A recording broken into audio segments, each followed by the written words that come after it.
This was going to be a problem. People overthink these situations. Now, here's a guy. I'm, by the way, the shoemaker guy. And this is over here at, what is this? Citizen of the Year. Anyway, they're arguing over a video he made the other night. People think with these weekly payers that they're compounding money faster. I know this to be true because when I started to invest a few years ago, I used to think the same thing concerning monthly and quarterly. But what I didn't realize at the time, and I assumed that because just like this guy here who's talking to me, right, and he's trying to explain all this nonsense, I used to listen to other YouTubers who also didn't know what they were talking about.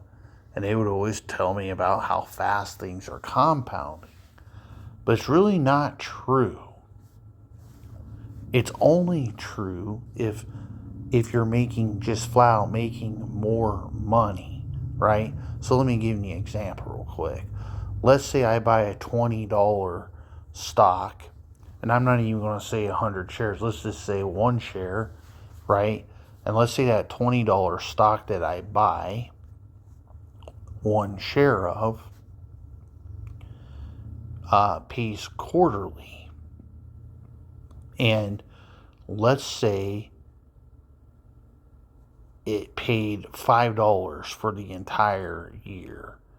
Okay, actually, let's not even say it. Let's just say $4. Keep the math simple, right? Keep it simple. $4. Okay?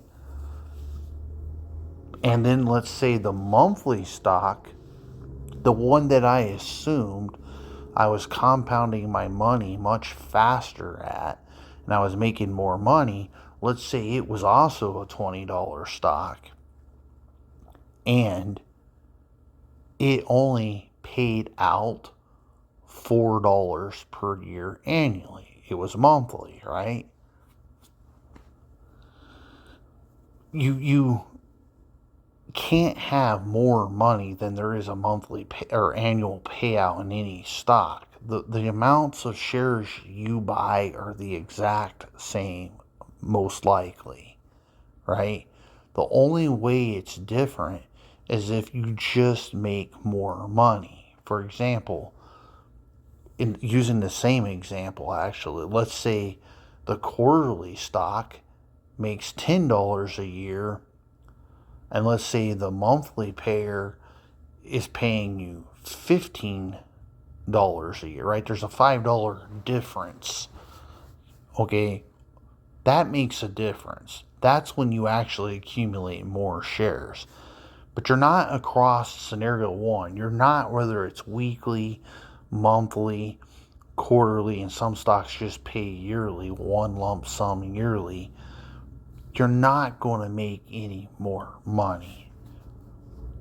It just doesn't happen. Once again, this guy here falsely assumes, as just like I did when I was younger, that you're compounding your money faster because you have, because you are getting paid faster, thus buying more shares. But that's not how it works, right? Once again, as I used here, and you can actually see, it's really kind of hard to explain this to people who don't listen, but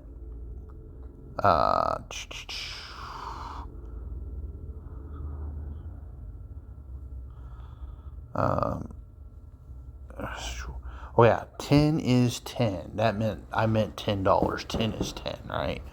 So once again, it doesn't matter if it's weekly, monthly, or quarterly, right? If you at the end of the year were only paid $10 in dividends, period, regardless of how many shares you have, generally speaking, roughly speaking, you're going to end up basically with almost the same, if not the same amount of shares. Because how fast you get paid doesn't matter at all. It doesn't matter at all. You have to physically be making more money than the other securities in your portfolio in order to get a different outcome, right? So once again, just to go back, but let's just use the 10 number.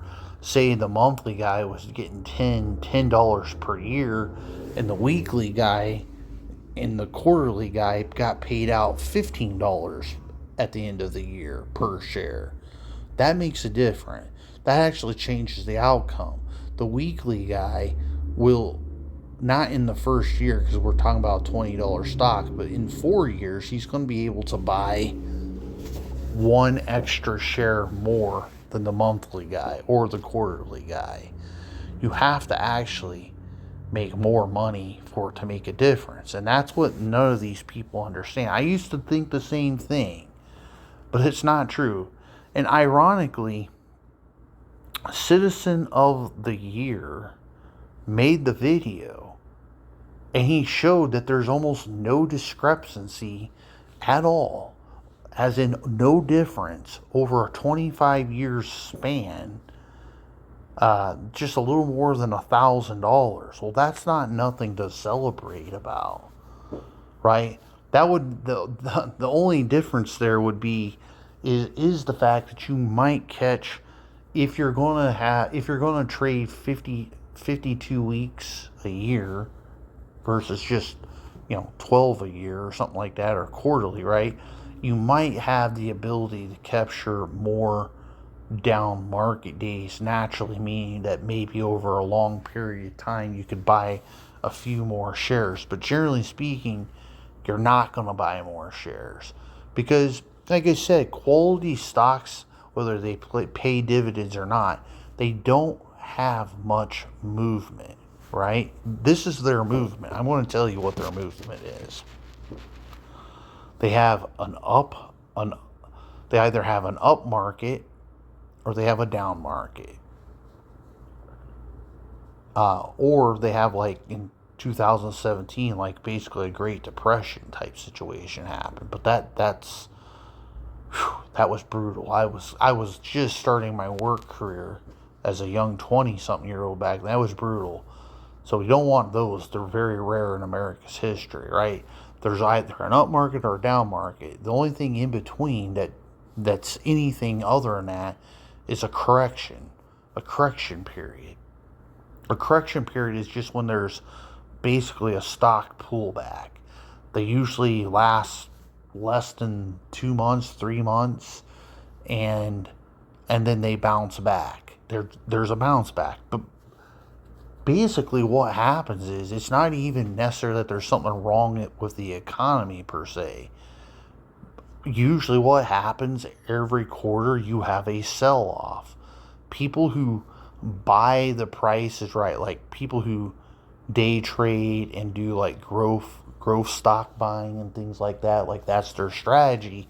They will buy low when that company makes its run up $5 or $10 per share, sometimes even more, right at the end of the quarter.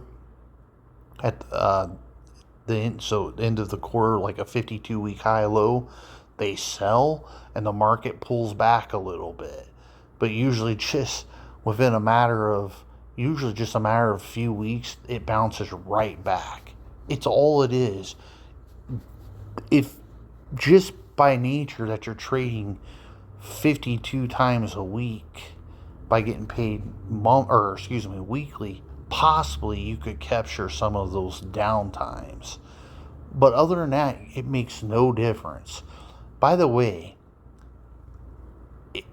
even that doesn't explain everything, because the quarterly guy, the monthly guy, the quarterly guy, and the yearly guy, they're doing the exact same thing you're doing at the weekly. They're just doing it less frequently. They're buying, they got their drips on, and they're buying, and or sometimes, I'll tell you what happens. A lot of quarterly people, which is probably the majority of the universe, what they like to do with quarterly stocks is they like turning the drips off on them and then letting the money just gather, just build up cash value, if you will. And then the moment they see a dip happen, they like taking that cash and lump sum buying as much as they can of one company or maybe two companies. That's what they like to do. That's usually the strategy deployed. But my point is, they're all looking for the same cheap ability to buy a cheaper dollar cost average down. Everyone across all disciplines are looking to do the same thing. The weekly, the monthly, the quarterly, the yearly, and they do. If you're a long-term holder, it is basically impossible that you're not going to dollar cost average over time.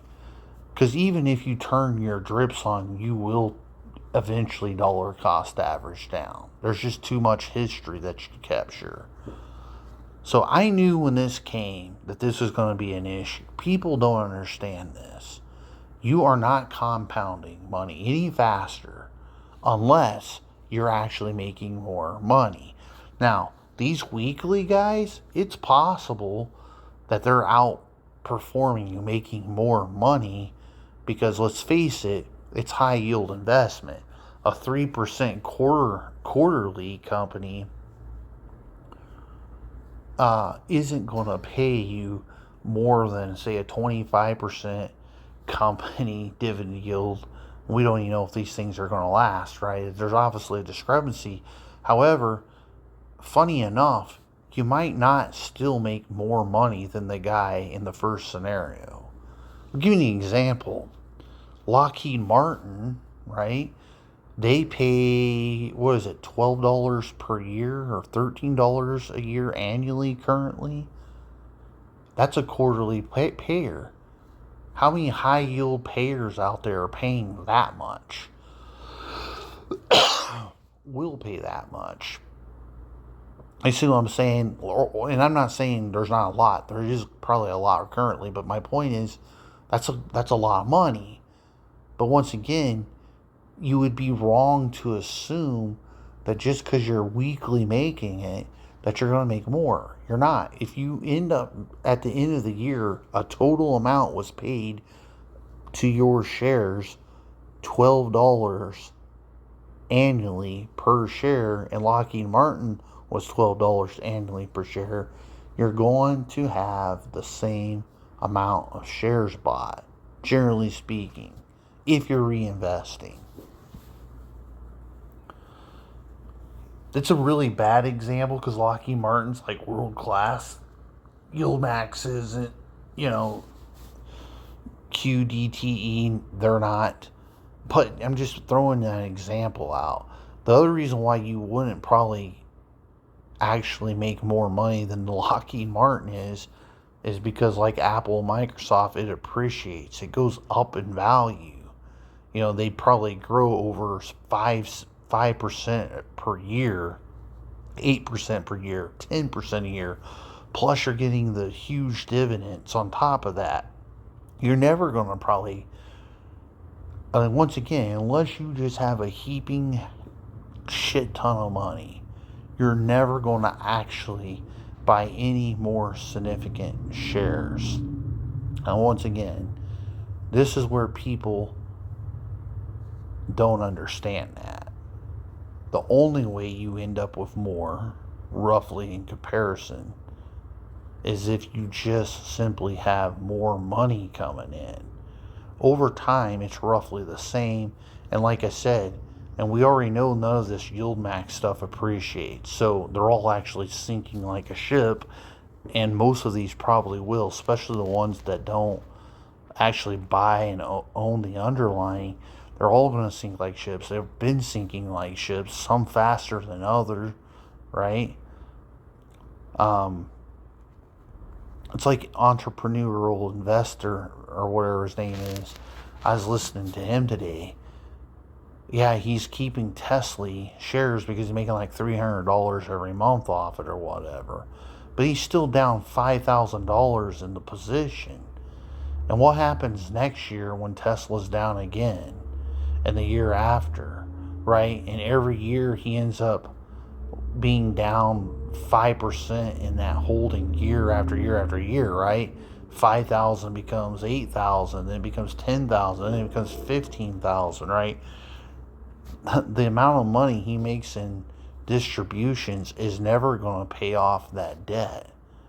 The only way that can ever start happening is if Tesla trades sideways or up.